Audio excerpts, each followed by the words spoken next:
Isang mapagpalang umaga sa ating lahat, mga kapatid ko kay Kristo. Mula sa The Solid Rock Morning Devotion, isang kagalakan na muli tayo ay makapagbulay-bulay sa salita ng Panginoon sa umagang ito. Mga ilang minutong pagbubulay-bulay ng mga salita ng Panginoon upang papurihan at sambahin ang ating Panginoong Hesukristo. Magandang umaga sa ating lahat. Isang bagong araw na naman ang pinagkaloob sa atin ng Panginoong Diyos. Isang pagkakataon upang tayo ay magpasalamat, purihin at paglingkuran siya. Sa bawat umaga, marami tayong kinakaharap na gawain, mga responsibilidad at mga hamon sa buhay. Ngunit, bago natin harapin ang mundo, mahalagang simulan natin ang araw na nakatingin at nakatayo sa matibay na bato, ang ating Panginoong Hesukristo. Maaaring magbago ang ating kalagayan, ngunit hindi nagbabago ang Diyos. Maaaring may mga bagay na hindi natin alam kung paano haharapin, ngunit maaari tayong magtiwala sapagkat ang Diyos ang ating lakas, ang ating gabay, at ang ating kanlungan. Kaya sa umagang ito, mga kaibigan, buksan natin ang ating mga puso sa presensya ng Diyos. Hayaan nating ang kanyang mga salita ang manguna sa ating mga desisyon at ang kanyang presensya ang magbigay sa atin ng kapayapaan. Simulan natin ang araw na kasama natin ang Diyos, sapagkat kapag si Kristo ang ating matibay na bato, mayroon tayong lakas na harapin ang anumang hamon ng buhay. Magandang umaga muli at naway pagpalain tayong lahat ng Panginoon.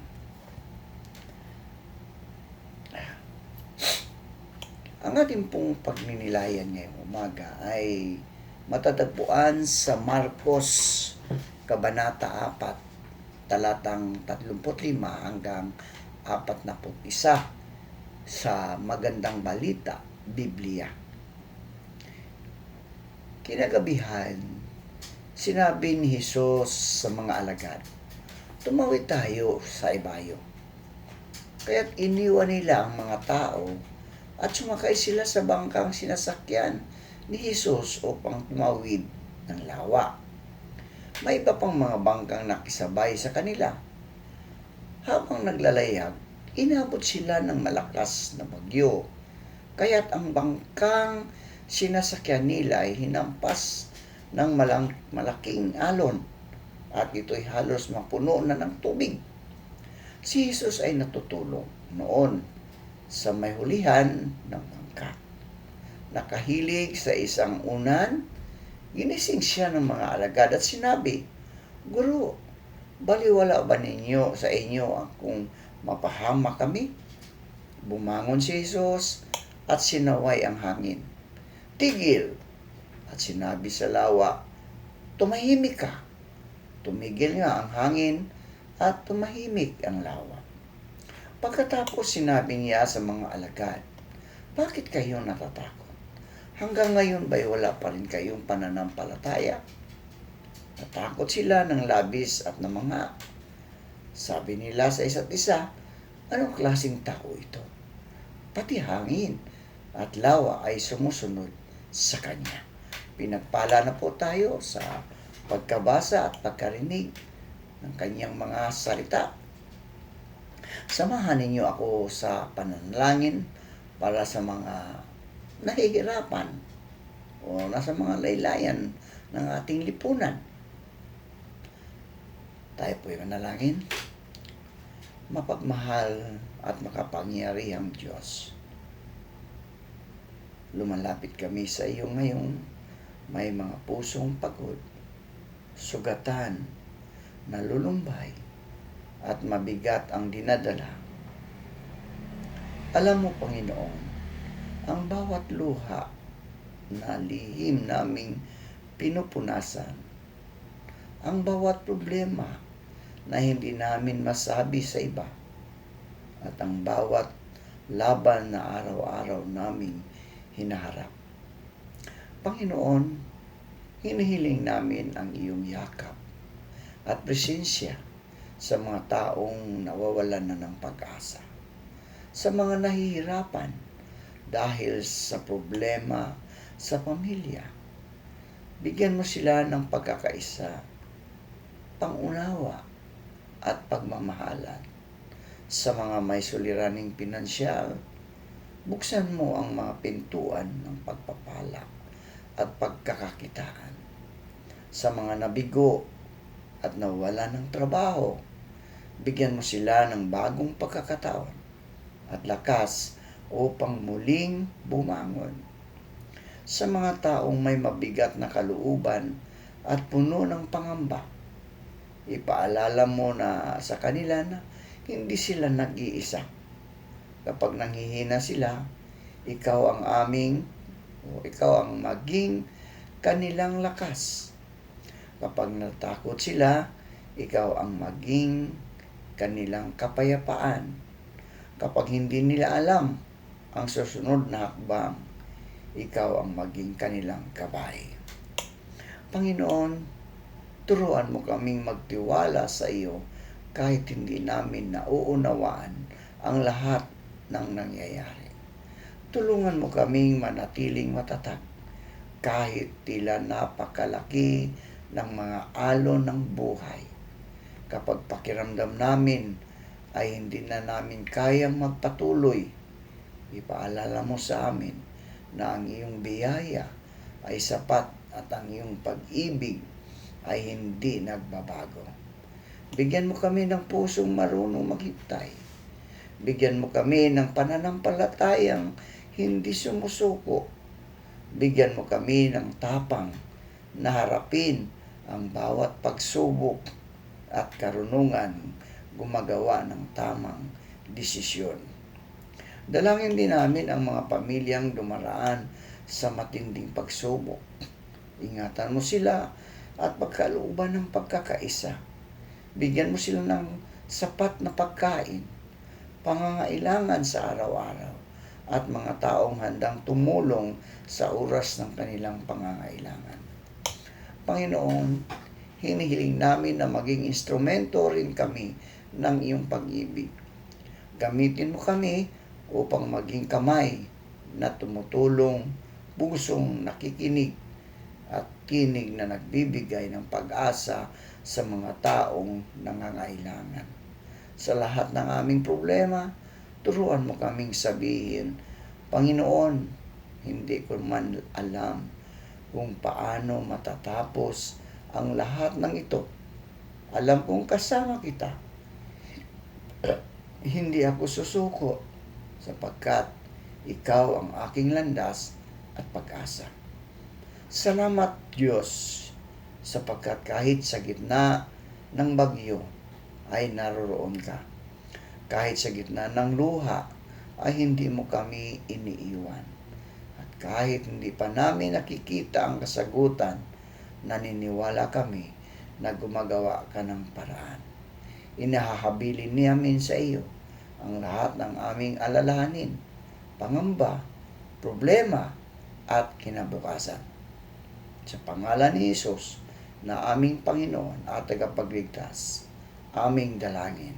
Amen. Alon sa dagat. Yun po ang pamagat ng ating pagninilayan ngayong umaga, mga kaibigan. Alon sa dagat. Ang buhay ay parang dagat, di ba? Parang dagat. May mga araw na tahimik ang tubig, banayad ang hangin, at payapa ang paligid. Ngunit, mga kaibigan, may mga panahong dumarating ang malalaking alon. mga pagsubok, problema, kabiguan, takot, at mga sitwasyong hindi natin inaasahan. Minsan, pakiramdam natin ay napakalakas ng alon at tila wala na tayong kakayahang lumaban. Sa ganitong mga pagkakataon, napakahalagang nating maalala na hindi tayo nag-iisa. Kasama natin ang Diyos sa bawat alon ng ating buhay, mga kaibigan. Ayon sa Marcos, Kabanata 4, talatang 35 hanggang 41, makikita natin ang mga alagad ni Jesus na sa gitna ng dagat nang dumating ang malakas na bagyo, habang lumalaki ang mga alon at pumapasok ang tubig sa kanilang bangka. Natakot sila. Samantala, si Jesus ay natutulog. Sa kanilang takot, mga kaibigan, sinabi nila kay Jesus, "Guro, wala ka bang pakialam na tayo'y mapapahamak?" Napakalalim ng tanong na ito, mga kaibigan, no? Dahil minsan ito rin ang tanong natin sa Diyos. Kapag dumating ang problema, maaari nating itanong, "Panginoon, nasaan ka? Bakit mo ako hinahayaan na mangyari ito? Hindi mo ba nakikita ang pinagdaraanan ko?" Di ba? Yun ang mga tanong natin minsan kapag dumarating ang mga problema. Ngunit mga kaibigan, ang katotohanan ay hindi dahil tahimik ang Diyos ay nangangahulugang wala siyang ginagawa. Hindi dahil tila natutulog siya ay nangangahulugang pinabayaan na niya tayo. Di ba? Kaya mga kaibigan, tandaan natin nang bumangon si Jesus, no? Nung bumangon si Jesus, sinaway niya ang hangin at sinabi sa dagat, "Tumahimik ka. Pumanatag ka." Di ba? At biglang tumigil ang hangin at naging payapa ang dagat. So dito, mga kaibigan, ipinapakita nito na may kapangyarihan si Jesus higit sa anumang bagyo. Ang alon na nakakatakot sa atin ay hindi malakas kaysa Diyos na ating pinanaligan. Ang mga alon ay bahagi ng paglalakbay, kaibigan. Bahagi ng paglalakbay. Hindi natin maiiwasan ang mga alon ng buhay. May mga pagkakataong darating ang problema sa pamilya. May mga panahon na kakulangan sa pananalapi. May mga karanasan ng pagkabigo, pagkawala, pagtanggi at sakit. May mga panahong tila hindi natin alam kung ano ang ating gagawin. Ngunit mga kaibigan ko kay Kristo, ang pagkakataon ng alon ay hindi nangangahulugang mali ang ating direksyon. Hindi nangangahulugan. Minsan, kahit sumusunod tayo sa Diyos, makararanas pa rin tayo ng bagyo. No? Makakaranas tayo ng bagyo. Ang mga alagad ay kasama ni Jesus nang dumating ang bagyo, di ba? No, so ibig sabihin mga kaibigan, ang presensya ng Diyos ay hindi nangangahulugang wala ng problema. Sa halip, nangangahulugan ito na may kasama tayo habang hinaharap natin ang mga problema. Hindi pinangako ng Diyos na hindi tayo daraan sa mga bagyo. Hindi niya pinangako yun, mga kaibigan. Ngunit ipinangako niya na hindi niya tayo iiwan. Ang alon ay maaring lugar or maging lugar ng ating pananampalataya. Madaling sabihin na tayo ay may pananampalataya kapag tahimik ang dagat. Madaling magpasalamat kapag maayos ang buhay. Madaling magsabi ng, Panginoon, nagtitiwala ako sa iyo kapag nasa atin ang lahat ng kailangan natin. Ngunit kaibigan, ang tunay na pananampalataya ay higit na nakikita kapag tayo ay nasa gitna ng unos. Kapag wala tayong kasiguruduhan, ngunit patuloy tayong nananalangin.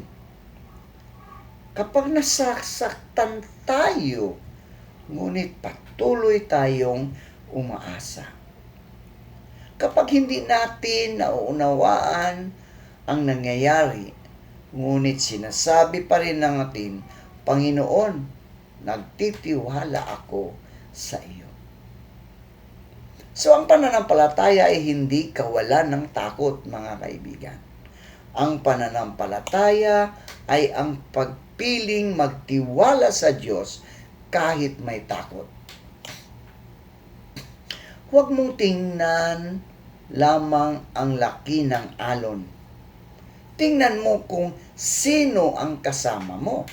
Ha?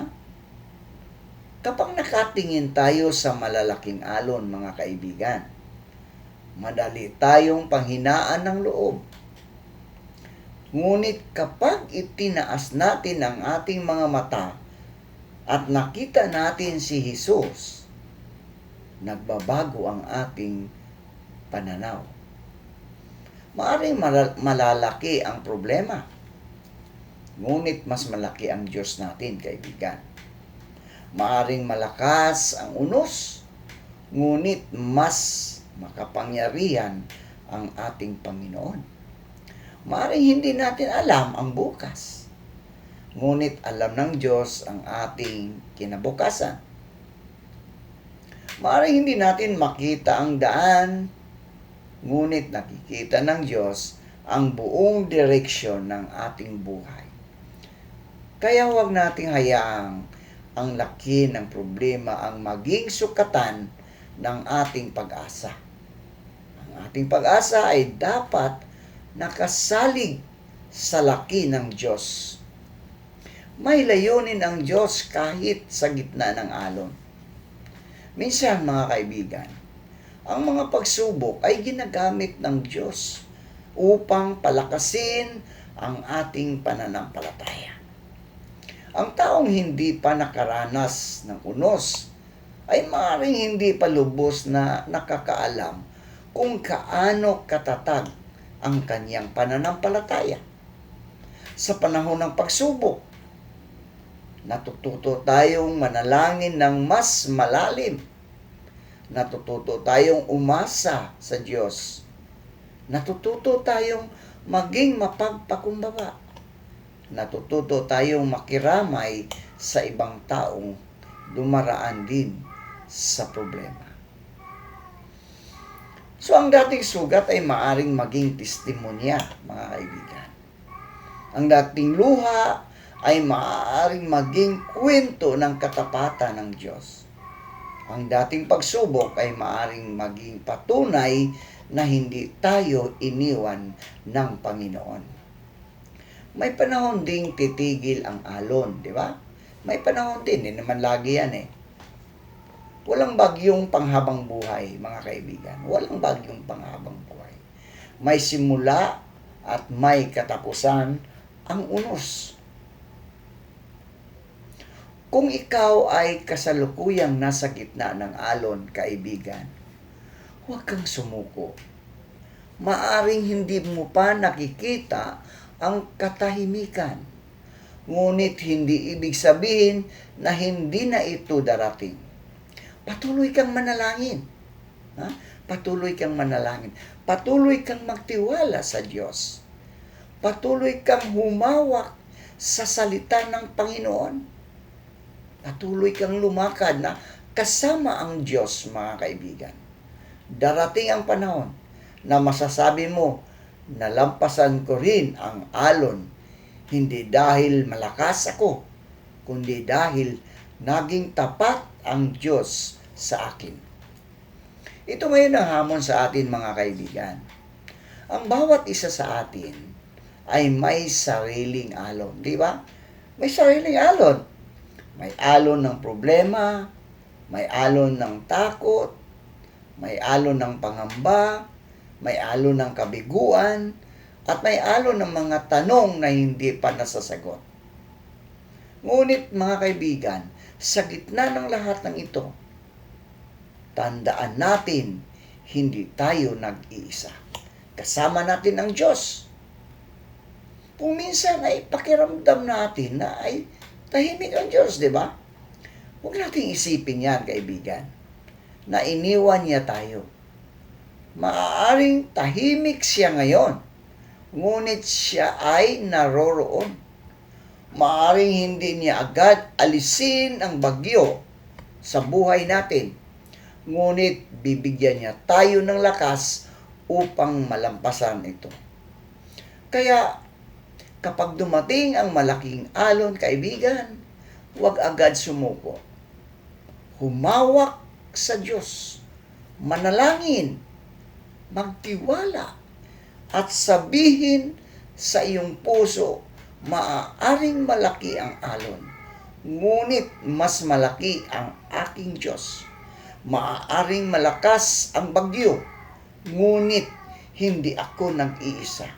Kasama ko si Jesus at sa Kanya ako magtitiwala hanggang sa dumating ang katahimikan. Manalangin tayo. Aming mapagmahal na Ama sa Langit, maraming salamat po sa oras na ipinagkaloob mo sa amin upang kami ay makapagtipon, makinig sa iyong mga salita, at magnilay sa iyong kabutihan. Salamat po dahil sa gitna ng aming mga problema, pagsubok at pangamba, hindi mo kami kailanman iniiwan. Naway maiuwi namin ang mga aral na aming natutunan at may sa buhay ang iyong salita sa bawat araw. Panginoon, palakasin mo ang aming pusong nanghihina. Aliwin mo ang mga nalulungkot. Tulungan mo ang mga nangangailangan. At bigyan mo ng pag-asa ang mga taong dumaraan sa mabibigat na pagsubok. Samahan mo po kami sa aming pag-uwi. Ingatan mo ang aming mga pamilya, tahanan, trabaho, at mga mahal sa buhay. Gabayan mo rin kami sa bawat desisyon at tulungan kaming manatiling tapat sa iyo. Naway ang iyong kapayapaan, ang iyong pag-ibig, ang iyong biyaya, at ang iyong presensya ay manatili sa bawat isa sa amin. Ang lahat ng ito ay aming dalangin sa makapangyarihang pangalan ni Jesucristo na aming Diyos at tagapagligtas. Amen at amen.